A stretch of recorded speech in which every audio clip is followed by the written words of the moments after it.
Hi, family. It's the Christ. I love you. God loves you. I'm coming in today because someone on Facebook said, "Hey, why do you call yourself the Christ?" It's I get not that why do I call myself the Christ? More so, um, do you understand that by calling yourself the Christ, you're turning people off, or it's off-putting for people to see that you're calling yourself the Christ because they already have an idea about who the Christ is. And by you saying that, you're turning people off before they even get a chance to, come in and hear what you have to say and hear your message and find out what's real and what's not real. And that's true. That is true. And I don't want to stumble anyone. And at the same time, I don't want to think that you have to call me the Christ or anything like that. You don't have to call me Christ at all. You can call me anything. My pseudonym is Nathan D. Elders. It's not my real name, but I use it because I have a family and I don't really need some religious whack job to think that they know God's plan better than God knows the plan. So, and I don't need that. So, that being said, I use the pseudonym Nathan D. Elders, and as I grow and people understand and know who I am, my life will be a testament to the truth of everything I've spoken. And when when it's fully manifest as the Christ on earth, and they see what religion does and how it divides us, and even separates families one from another, and the alternative being unity, coming together under the things that the man as Jesus Christ stood for. Those are the things that we want over here. We want the stuff that Jesus, like the love, the peace, the happiness, and we want to kind of get away from the stuff that Jehovah's into. We're not into murdering. God's plan of salvation doesn't include murder, and God doesn't need blood to forgive sins. That's just the business. That's a false doctrine. You've been lied to about it. Cool. The sooner we could get past that, the sooner we can understand God is love, and we forgive people's transgressions and shortcomings with understanding and sincerity. That's when we forgive people, and nobody has to bleed or none of that. You know. So that being said, if you don't want to call me the Christ, I get it.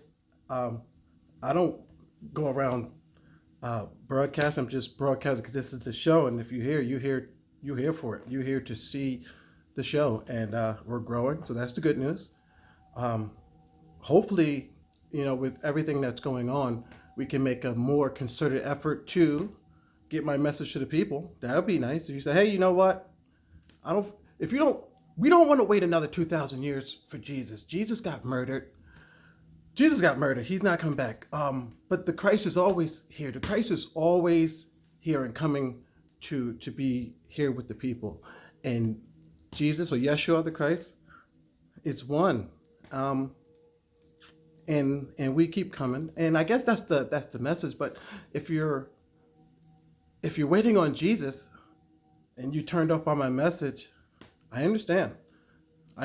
Jesus got murdered, and the Christ gets murdered a lot here on earth, and we're trying to get past that if we can, because God likes to be present more, and when God's presence isn't here, it's felt. Now you got Jiffy Lube running the country, and people can't see how all of the bad things occurring in the country and Donald Trump are related. It's like, because in the regular natural world, they're really not related.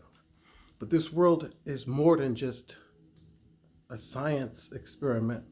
It's a spiritual experience too. And science is here, and science is real, and that's what we rely on. It is science or the scientific method. But then when the scientific method breaks down, we use our understanding of nature and in life and ourselves to kind of put some of the pieces together. And none of the pieces is Jehovah. No, Jehovah never been in the pieces. Get rid of that thing. That thing is something that they kicked that under us because we was the Hussein Bolts. If we get into it, we were the Hussein Bolts of the planet. The Hyksos came in. They ruled over us. We kicked them out. Moses, the Christ consciousness came down to the Egyptians, as it usually does, because God loves the Egyptians, and they flipped it and switched it because Jehovah can't stand. Of course, Jehovah don't like the Egyptians. Oh, Jehovah. Anyway, God loved the Egyptians, raised Ramos in there, and caught them peoples, kicked them out. They took the story and act like Moses led them out into the thing. No, the Egyptians had to get those people out of there. They took your history and they switched it. They made you the bad guy. They made good stuff bad, and they made the bad stuff good. Murdering, slaughtering animals. Yeah, where did that come from? Where did blood sacrifice come from in your doctrine? What's the root of that? So that's never been in our doctrine. Over here, we don't agree or condone blood sacrifices. We stand that each being is responsible for their own selves and their own energy, what they put out. If they put out some things that are not so great, and it reverberates in reality, gets them with something that's not so great, that's what they got. That's their balance. They're okay. And if you do something good, just do it from the kindness of your heart, and hopefully you get good, but maybe you don't. But that's not why you did it in the first place. Just do good, just to do good, and understand that when you do bad, you are responsible for that bad. Jesus can't get that. Jesus can't take it.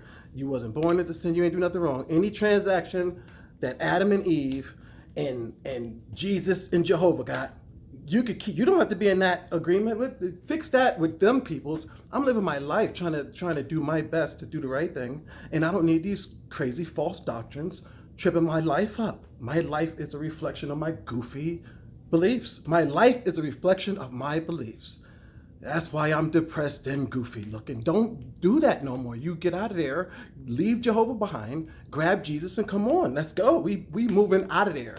We are moving out of Jehovah, and that bloodlust doctrine is the Christ. I love you. God loves you. I can't really work on calling myself the Christ. I guess I could not, in the spirit of humility, which I am, and if that's what it takes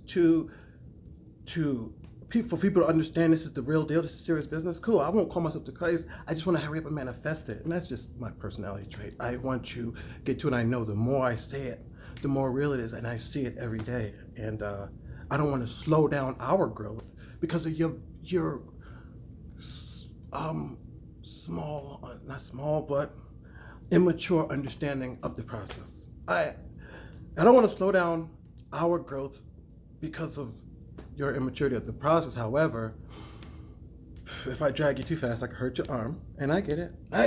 So I'll take it back a notch. Just call me a prophet, elder. I love you. God loves you.